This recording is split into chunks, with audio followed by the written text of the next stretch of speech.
가난하다는 것은 별로 좋은 건 아닌 것 같아요.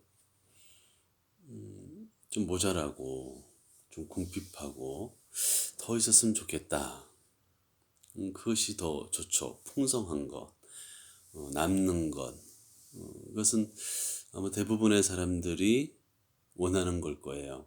부자가 되는 것, 더 좋죠. 그래서 로또가 인기가 있는 거고요. 근데 또 이제 구원을 받은 믿는 사람들은 로또도 잘 안 되는 것 같아요.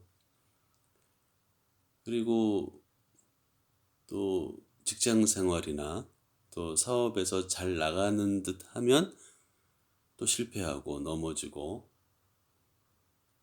그리고 다시 시작하고 또 실패를 거듭하고, 또 어떤 사람들은 가정을 잘 꾸리려고, 또 하나님이 가정을 사랑하신다고 하니까 사명감을 가지고 또 의무적으로, 그러나 또 가정이 깨지기도 하고 또 이혼을 경험하기도 하고. 그래서 왜 그럴까? 왜 그 풍성하신 하나님을, 사랑의 풍성하신 하나님을 믿고 그 아들 예수 그리스도를 받아들임으로 인해서, 그 아들로 인한 십자가의 그 사랑으로 인한 우리가 죄로부터 자유함을 얻은 그 기쁨, 감사함, 그럼에도 불구하고 왜 구원받은 이들의 삶이 가난할까? 왜 실패할까?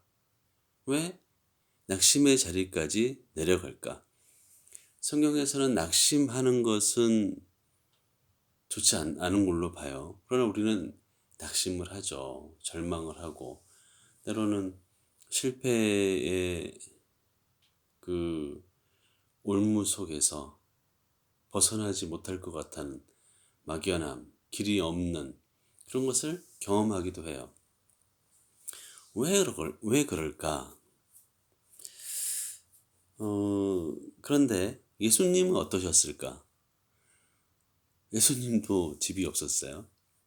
예수님도 물론 예수님이니까 뭐 그래도 되지만, 어쨌든 우리가 보기에 예수님은 집이 없었고, 뭐 자동차도 없었고 당연하죠. 뭐 말 타고 다니시지도 않았고, 예루살렘 입성하실 때 낙이 이제 예언이 돼 있었으니까, 결국에는 그 당시에 저주의 상징인 나무에 달려서 수치를 입으시고 돌아가셨단 말이에요. 더군다나 죄 없으신 분이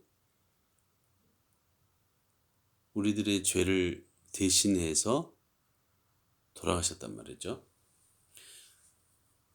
그럼 그분은 왜 가난하게 사셨을까? 그래서 거기에 대한 의문에 대한 성경 구절이 있어요. 우리가 고린도후서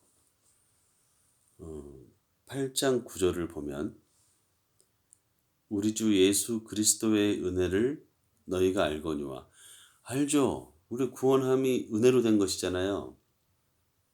그분께서 부요하셨으나, 그분은 하나님의 아들이니까 부요하시는 게 당연한 거예요. 그러나 너희를 위하여 가난하게 되심은, 일부러 가난하게 되심은 자신의 가난으로 말미암아 너희를 부요하게 하려 하심이라. 그러니까 본인이 가난하심으로 말미암아 우리가 부요하다는 거죠. 그러니까 예수님이 왕으로, 진짜 왕으로 오셔가지고 뭐 좋은 옷에, 뭐 금부치에 막 황금 마차를 타고 다니시면서 일을 하셨는데, 일을 하셨으면 뭐 가난한 사람들이 엄두가 났겠어요. 맨 부자들만 모이고, 뭐 정치하는 사람들, 뭐 상위 1% 그런 사람들만 모였겠죠.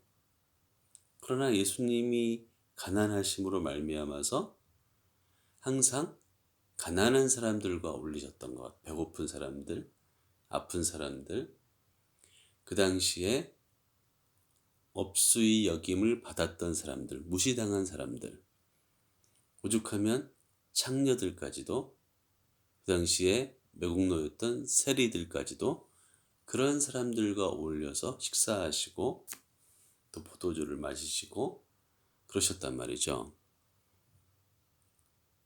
그러면 이제 우리는 왜 실패할까? 예수 믿으면 복 받는다고 들었는데 실상은 예수 믿고 실패하고 가난해지죠. 왜 그럴까? 우리의 가난함으로 말미암아 다른 사람들이 부유하게 될 수도 있겠구나 하는 생각이 들어요. 저도 전에 이제 그 신용불량이 되고 뭐 하나 막히니까 뭐 줄줄이 다 막히고 뭐 관계되었던 공장도 부도가 나고 뭐 보증까지 졌어요.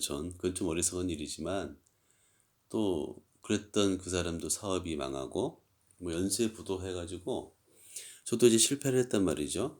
또 파산까지 하게 되고 결국에는.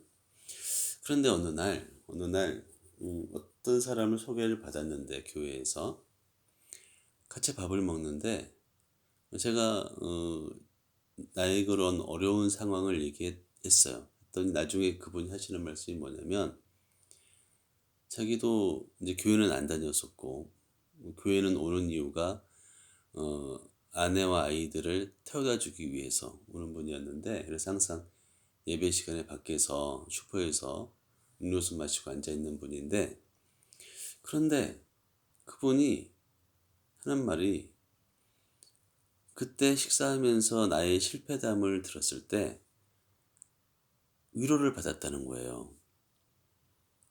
자기도 10년 동안 실패하고 엄청 고생을 했는데 근데 자기가 생각했을 때 이 사람은 멀쩡하네.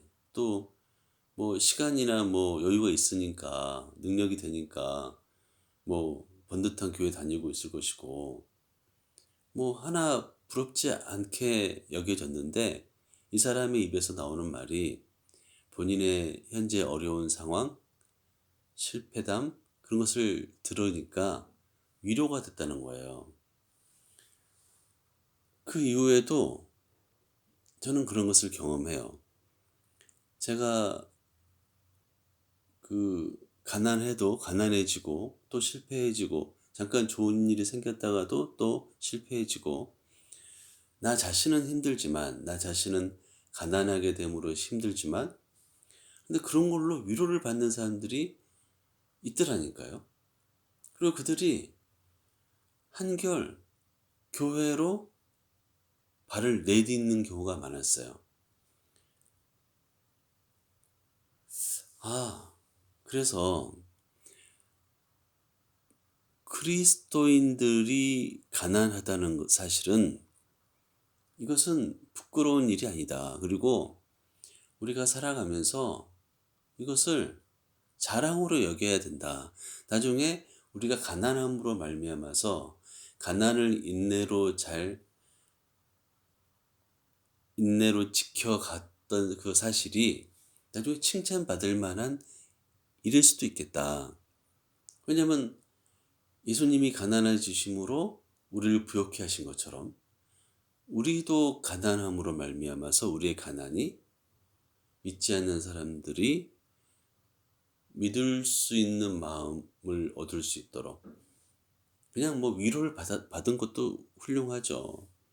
위로를 받아 부욕해 된다는 사실이 우리 칭찬받을 만하지 않겠어요? 그래서 저는 이제 나이가 들어서 막 부자가 되고 싶은 생각은 없어요.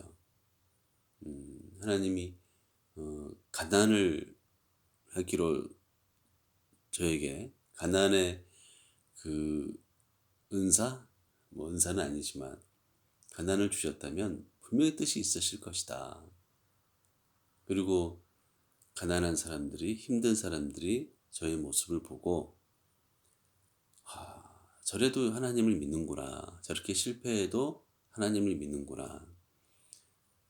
저 사람이 저렇게 곤욕을 당하고 또 교회에서도 또 상처를 입고 그럼에도 불구하고 믿네? 믿고 있네? 그럼 저 사람이 믿는 신앙은 뭔가 생각할 수 있지 않겠어요? 그래서 예수님처럼 우리의 가난이 다른 사람을 부욕해 할 수 있다면 우리는 얼마든지 가난할 수 있다. 근데 문제는 가난하지만 지켜주시잖아요. 가난하지만 또 어떻게 보면 부족함이 없어요. 지금까지 먹고 살았단 말이죠. 그죠? 가난하지만 건강해요. 완벽히 건강하진 않아요. 뭐 아픈 부분도 있어요. 그러나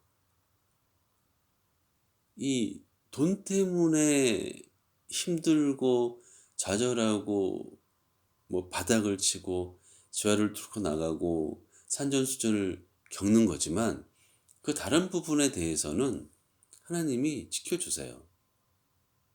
그래서 결국에는 돈 많은 사람이 아픈 거나 돈 없이 건강한 거나 그게 그거라는 거죠. 그래서 지금 우리가 가난하다는 것은 가난 자체가 좋은 것은 아니지만 다른 사람을 부욕해 하는 도구로 쓰임을 받고 있다는 것 사실이 좋은 것 아닐까요? 그런 생각을 해봅니다.